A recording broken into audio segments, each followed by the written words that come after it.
तो आपने जब स्टार्ट किया था सेल्स फोर्स में तो कैसे मतलब कैसे आपने सोचा था कि मुझे सेल्स फोर्स में जाना है एंड आपका क्या पाथ रहा था? एक्चुअली ऐसा सोचा तो कुछ कुछ नहीं था कि सेल्स फोर्स में जाना है, बिल्कुल पता भी नहीं था उस टाइम पे। तो इफ़ आई टॉक अबाउट 2018, तो at that time Java and the Android are the one which are very famous, and normally we as a student are familiar about the Java and the Android only. And if Salesforce, in my college also there was nothing, the term I heard what is Salesforce, okay. तो ये तो बस I think I was lucky कि मुझे Salesforce में job मिल गई, which was unexpected. I was searching for the Java only, and my interview is also of Java based. So the coding questions were given to me, which I solved, and I got a chance to work in this Salesforce. And I remember जब मेरा interview हो रहा था, Java based था, तो मुझे coding के scenarios मिले थे, arrays and string all over there.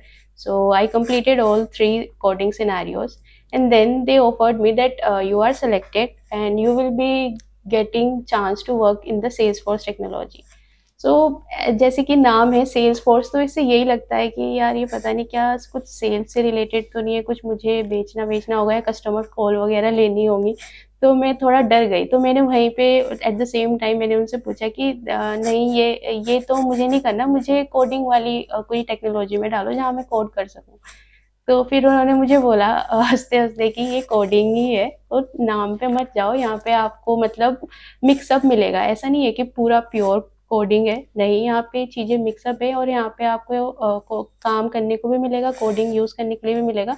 तो टेंशन मत लो, आप थोड़ा देखो, करो काम। तो फिर मैंने ऐसे स्टार्ट करा, तो जब स्टार्ट करा तो चीज़ें पसंद आने लग गई कि हाँ, अरे यार ये तो यूज़ हो रही है इसमें चीज़ें, क्योंकि जावा से तो फ़ैमिलियर थी मैं। कॉन्सेप्ट्स पता थे कि ओप्स वगैरह क्या है, तो एपेक्स भी सिमिलर है, उसमें कॉन्सेप्ट सेम ही यूज़ हो रहे हैं। बट हाँ, थोड़ा जावा से ईज़ी है as compare to Java. Apex is bit easy to learn and easily we can grab the things there. तो फिर थोड़ा सेटल डाउन हुए, फिर बाद में पता चला धीरे-धीरे कि अच्छा, सेल्सफोर्स तो काफ़ी अच्छी चीज़ है, मार्केट में काफ़ी बूम है इसका, और इसमें तो पैकेजेस भी अच्छे-अच्छे मिलते हैं as compare to other technology.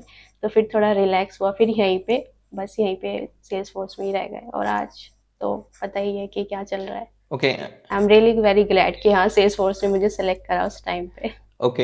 And difficulties क्या फेस की थी आपने जब आप सेल्स फोर्स में थे, जब स्टार्टिंग हाँ, फेज था? डिफ़िकल्टीज़ तो थी।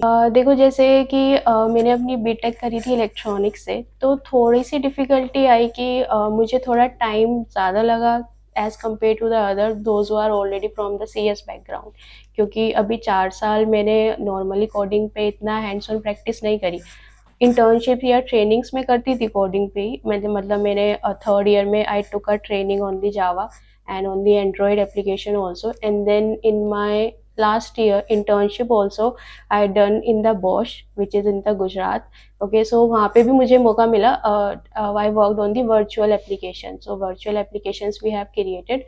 तो थोड़ा थोड़ा आइडिया था कि क्या चल रहा है, कैसे है, पर ऐसे नॉर्मली जो as compare to C S they use to have more practical experience, तो वो मेरे पास नहीं था, तो मुझे थोड़ा-सा टाइम ज़्यादा लगा। पर यही कि कलेक्शंस वगैरह जो हम काम कर रहे हैं, थोड़ा कोडिंग में समझने में कि अच्छा बिज़नेस रिक्वायरमेंट आ रही है, इनको ऐसे सॉल्व करना है, तो वो था। थोड़ा-सा टाइम टेकिंग था, बट हाँ, अगर आप अपने एफर्ट्स अच्छे से डाल रहे हो और आप देख रहे हो कि हो क्या रहा है, चीज़ें समझ आ रही हैं, प्रॉब्लम सॉल्विंग है। नॉर्मली सेल्सफोर्स में हमारा यही है कि आपकी बिज़नेस रिक्वायरमेंट आ रही है, अब आपको सॉल्यूशन देना है।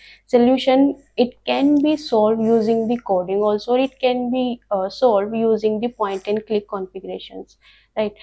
So ऐसा भी नहीं है कि completely आप अगर नॉन आईटी से आ रहे हो या फिर आपको कोडिंग पता नहीं है तो आप बिल्कुल भी यहाँ पे नहीं जा सकते ऊपर या ग्रो नहीं कर सकते, क्योंकि यहाँ पे नॉर्मली आपको लॉजिकल थिंकिंग अच्छी होनी चाहिए कि आप कितना अच्छा सॉल्व कर पा रहे हो क्लाइंट के रिक्वायरमेंट्स को। ऐसे थोड़ा शुरुआत हुई, तो स्टार्टिंग में 1 और 2 मंथ्स थोड़ा-सा रहा डिफ़िकल्ट, फिर बाद में तो हैबिचुअल हो गए और चीज़ आसान हो गई, क्योंकि ऐसा नहीं है कि इसमें सब कुछ आपको कोडिंग ही करनी है, तो नहीं, इसमें मिक्सअप है।